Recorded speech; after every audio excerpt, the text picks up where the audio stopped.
Subtracting numbers in scientific notation with different exponents.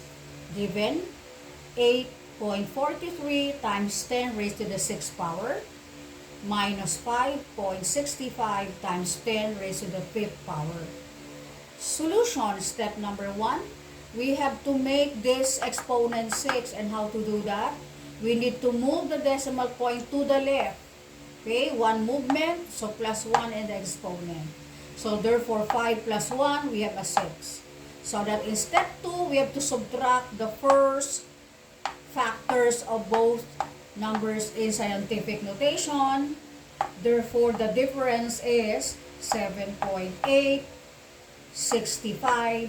Therefore, our answer is 7.865 times 10 raised to the 6th power.